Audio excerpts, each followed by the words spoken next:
So this is basically the first episode of Kami Mentorship. What we'll be covering in this first lecture is the theoretical aspect of what I've learned so far in studying ICT. The whole theme of this mentorship is to get to the point. We are not going to waste anyone's time, okay? So that's been said, let's go.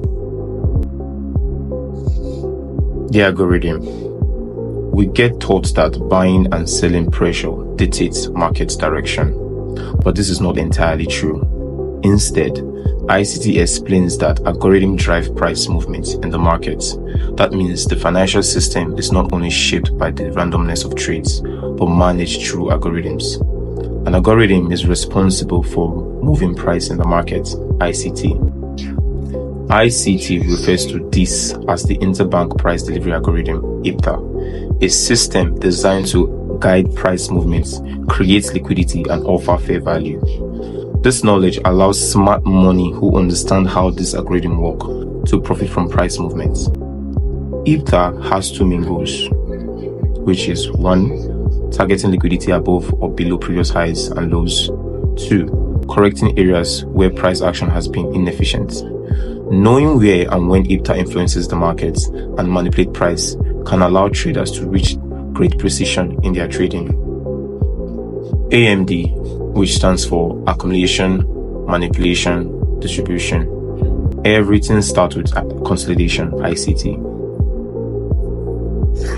The accumulation phase. In this stage, IPTA holds price in a tight range to build up liquidity. Above this range, buy stops accumulate, while below it, sell stop accumulates. The manipulation phase. After a period of accumulation, price may push above the range, triggering those buy stops into active market orders. This move is often known as the Judas swing or the fake move. The distribution phase. Smart money uses the liquidity from buyers, that is buy stop, to open short position and then close this position to willing sellers below the range, sell stop. This entire process shows how smart money takes advantage of retail traders by understanding where they place their stops and enter trades. The FVG, which is known as Fair Value Gap.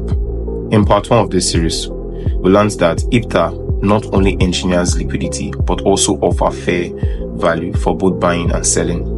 When IPTA reprices too quickly in one direction, it leaves an imbalance known as FVG. This occurs because price action doesn't provide buyers and sellers equal opportunities to interact at every level. BC, buy side imbalance, sell side inefficiency. When IPTA reprices to buy side too quickly, it leaves a buy side imbalance. The example to the right illustrates what this looks like. The wicks shows that both buying and selling have taken place, but the body of the candle, where no wicks overlap, highlights where only buy-side delivery has occurred. CB, sell-side imbalance, buy-side inefficiency. When IPTA reprices to sell-side too quickly, it leaves a sell-side imbalance. The example to the right illustrates what this looks like. The wick shows that both buying and selling have taken place, but the body of the candle, where no wicks overlap, highlights where only sell-side delivery has occurred. To maintain fair value, price often returns to fill this gap. The fair value gap part 2. In part 3 of this series, we learned what a fair value gap is, why it gets formed, and what it looks like on a chart. Displacements. A fair value gap can show that IPTA is rushing to push price in one direction, leaving an algorithmic footprint visible in price action. ICT uses this analogy of an elephant stepping into a children's pool. Its size and weight causes an obvious displacement of water. In the same way, big institution with deep pockets creates noticeable shift in the market. Redelivered. In this example, the market has redelivered price back through the buy-side imbalance. This correction balances the buy-side inefficiency with sell-side price delivery, resulting in a balanced price range for both buy-side and sell-side delivery. Rebalance. Once price has moved through this range for the third time, the entire range is considered rebalanced. Any future downward movements that revisit this range are likely to face strong resistance, especially in a bullish market. Redelivery is not the same as rebalancing. which is common misconception. True support and resistance, the 3 levels. Now, the premium level of a fair value gap, which is that green arrow, the discount level of a fair value gap, which is the red arrow, and the midpoint of a fair value gap, which is known as the consequent encroachment, which is the black arrow. In a bullish market, if price closes above this level, it should offer support, especially if the fair value gap has been rebalanced. If price closes above the green level should act as support. The discount level. In the bearish market, if price closes below this level, it should offer resistance, especially if the fair value gap has been rebalanced. The consequent encouragement. This is the midpoint of the fair value gap, or the 50% level.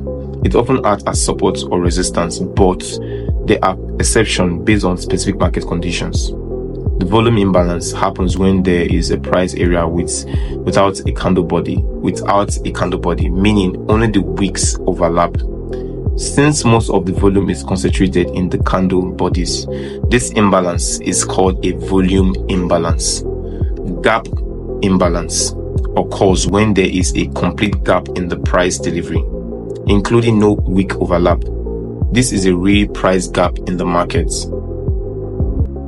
Time. This is the most important thing in trading ICT concepts. Algorithmic theory is based on time and price. Price levels are useless until time is considered. Time is of no use unless price is at a key PD array. Blending the two, yielding astonishing results and precision, ICT. Time is the foundation of IPTA. It's always time, then price. Once a specific time window is active, IPTA will then seek key levels, PD arrays in price. ICT emphasizes the importance of these time intervals, referring to them as Q zones, where price manipulation often occurs. During these Q zones, news events frequently trigger IPTA to adjust price toward key levels through buy or sell program. In the case of high impact news events such as CPI, FOMC, or NFP, manual intervention can occur. This overrides IPTA pricing algorithm and it's typically managed at the central bank level. Time, then price. ICT key zones, New York local time. I think you could just screenshot this. For this, the left parts for the indices, then the right parts for the forex. You have your London open, which is 2 to 5 a.m., 2 a.m. to 5 a.m. New York time. You have your midnight open, which is the same for both indices and forex, which is 12 o'clock midnight opening. Then you have your London Q zones, which is 2 to 5 in forex. London for indices is also 2 to 5. So this is basically the time you are meant to be looking for your trades or looking for your setup. Outside of this time, the possibility or the probability for your trade to pan out is extremely low. The 3-bar swing.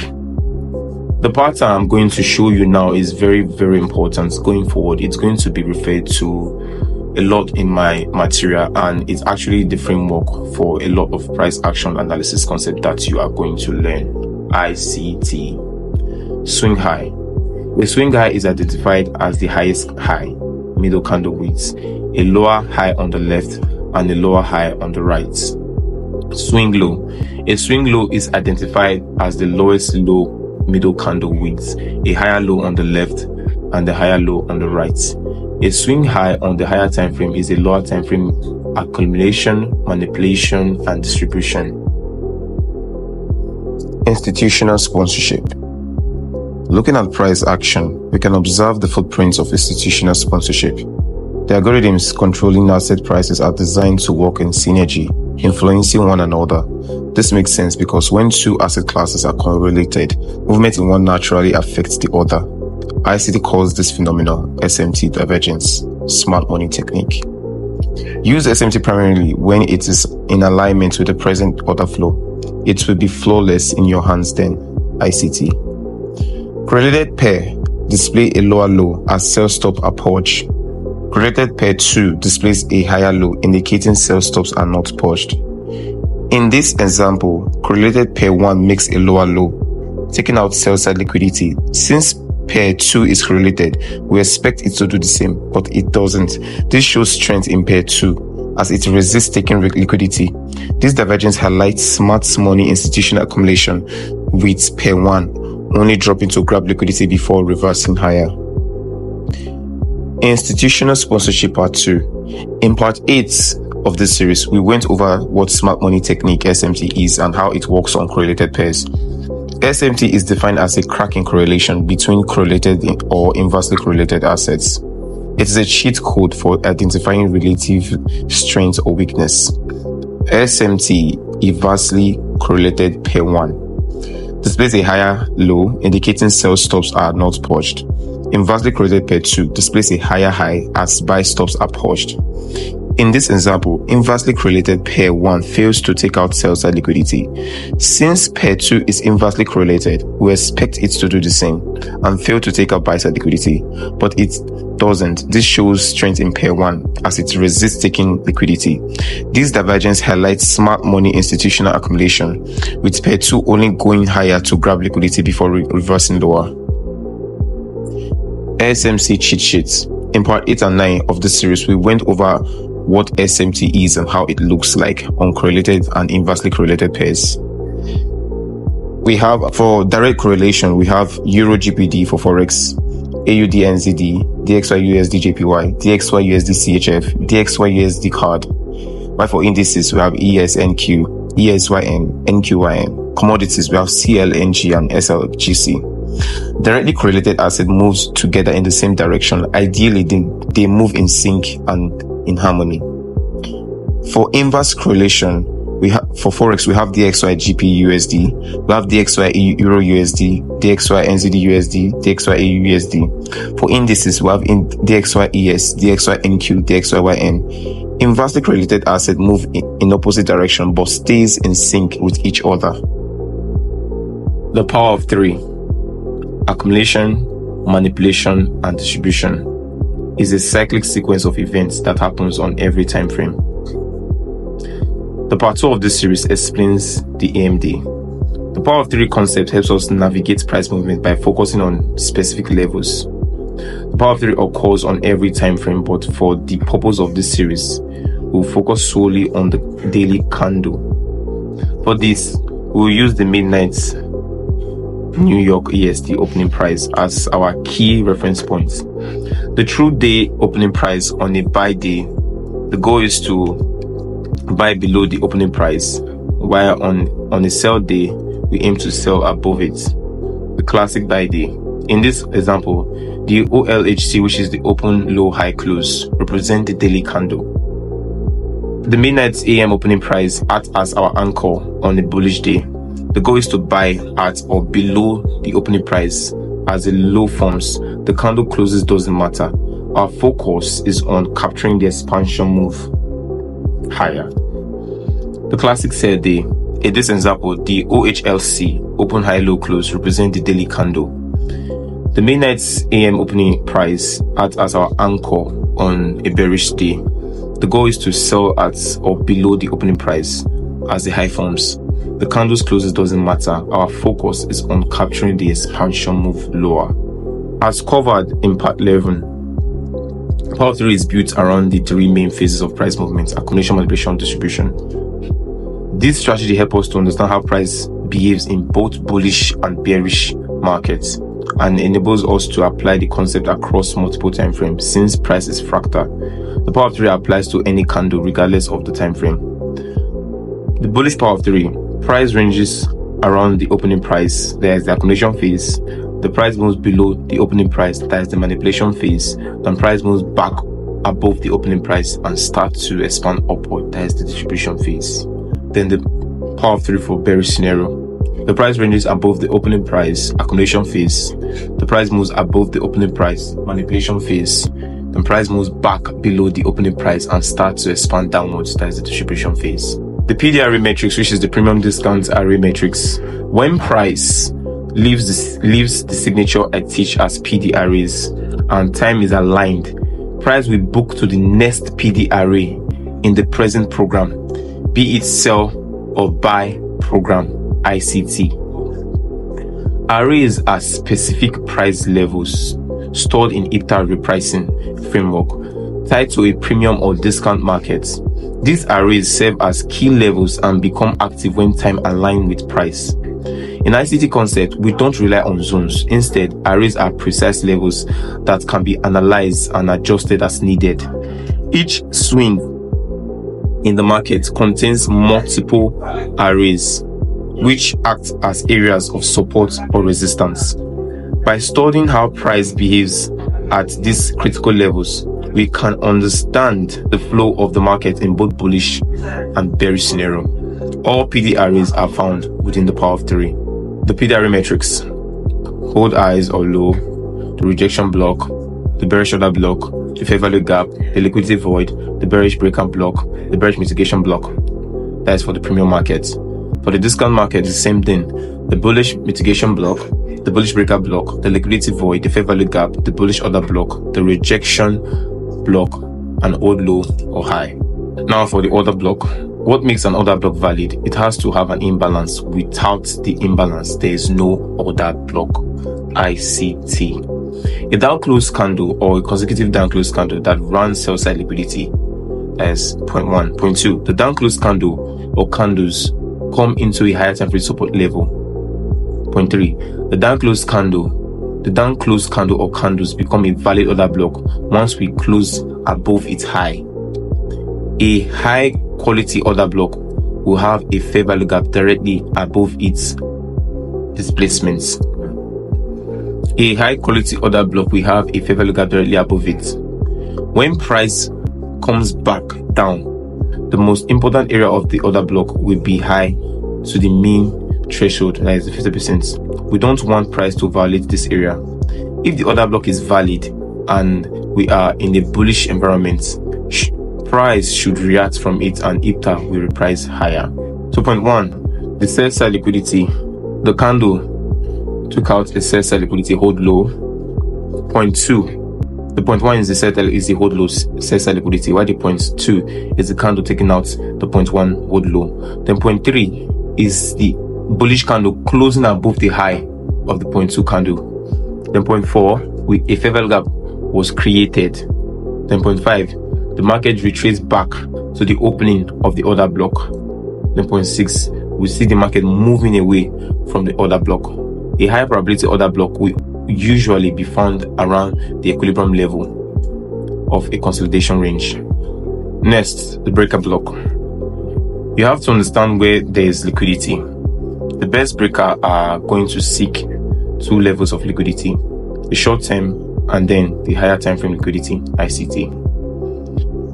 A swing high gets formed, a swing low gets formed, then 3, a higher high leg up gets formed that takes out buy side liquidity. Number 4, last down close candle or consecutive down close candles in the swing low is equal to the breaker. Price return back to the breaker. If the breaker block is valid and we are in bearish environment, price should react from it and ICT will reprice lower. This is how a breaker is formed. Point 1, a swing high was created. Point 2, the candle broke that swing high. Point 3, it forms another swing high. Point 4, it closed below the sell stop. Then point 5 is the same thing as point 4. Then point 6, we're expecting the market to retrace back to the breaker. That candle, the down close candle that caused the points 3 candle to take out the buy stop, that candle there is the bearish breaker block. Mitigation block. Breakers are mitigation block by default, ICT. A swing high gets formed, a swing low gets formed, a lower high gets formed. Price reverses and runs below the previous swing low. The last down close candle or the consecutive down close candle in the swing low is equal to the mitigation block. Price returns back to the mitigation block.